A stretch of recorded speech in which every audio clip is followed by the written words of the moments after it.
Hi, my name is Wendy Ann Clark, and this is my channel Transformation, where I talk about how God desires that you would be transformed into the image of Jesus by the power of the Holy Spirit.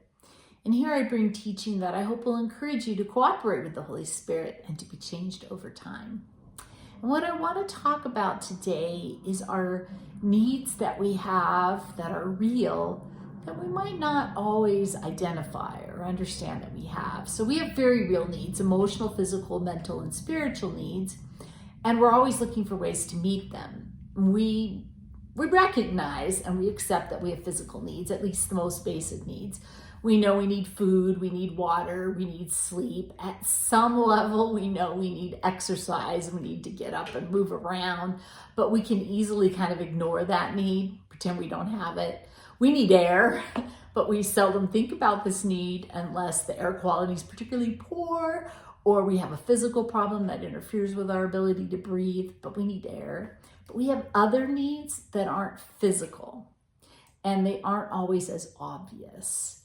Things that we need in order to live healthy, flourishing lives. For example, we need community, connection. We need to be connected to other people in meaningful ways. A hermit who lives alone in a shack in the forest has an unmet need, a really important one. And people go crazy when they spend too much time alone by themselves. We need unconditional love.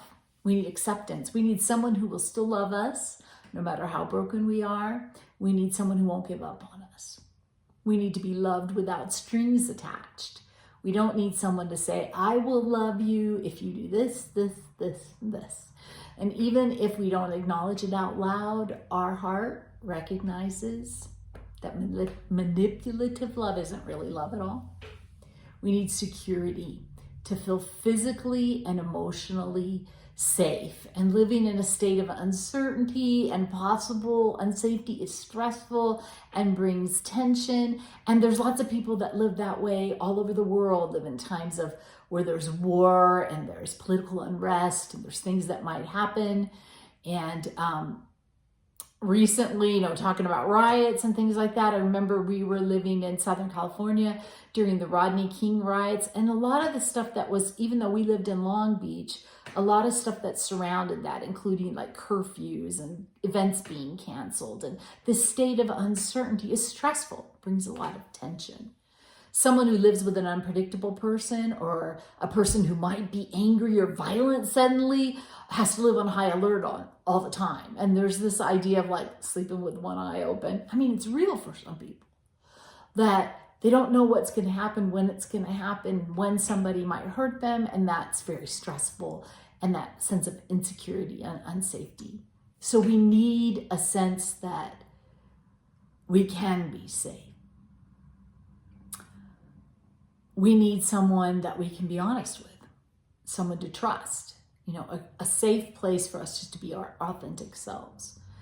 More than a few people have only been able to find that person by paying a therapist. They don't even have a spouse or a good friend, but we do need that. We need attention.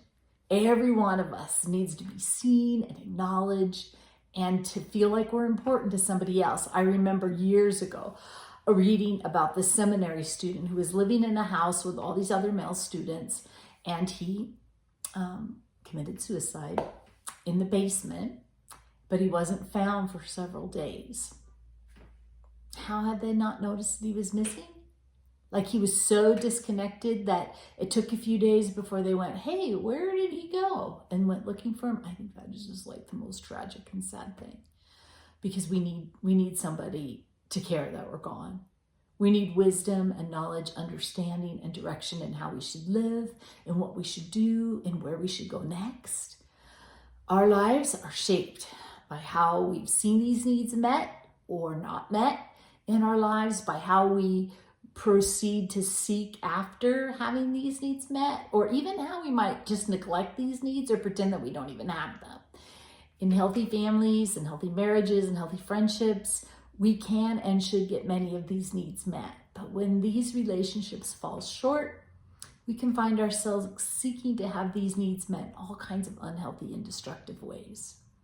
And the only place to go to get all of these needs met is at the foot of the cross and through the access that we have to enter the throne room of the one true God. Hebrews 4:16 says this, "Let us then with confidence draw near to the throne of grace, that we may receive mercy and find grace to help us in our time of need." It's in the presence of God that I receive perfect and unconditional love. I receive full acceptance, just as I am. I receive the power to be vulnerable and authentic with others in a Christ-centered biblical community of believers. I wish every community of believers would be a place where you can be vulnerable and authentic, and it's simply not true. Not always easy to find, but it's well worth looking for, even if you can only find one person, one good friend, who is a person that you can be authentic with. In the presence of God, my need for security, safety, and protection is met, even if in the physical realm I still face unsure, uncertain, and scary things. In the presence of God, I still can feel safety and peace and security. Also, if I will ask God for wisdom, he promises to give it to me. In James 1:5, James writes this, "If any of you lacks wisdom, let him ask God, who gives generously to all without reproach, and it will be given him." So he will give me wisdom, and he doesn't withhold guidance and direction from me.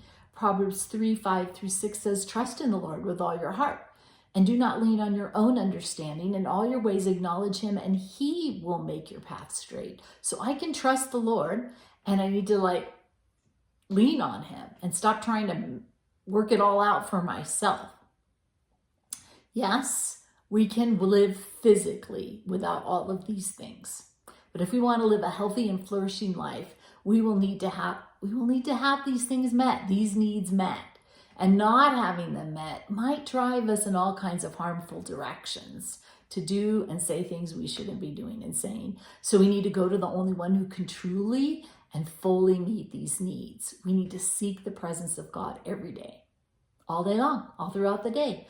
Don't think or do anything with the illusion that God's far from you or that he's not interested in what you're doing. Don't do that.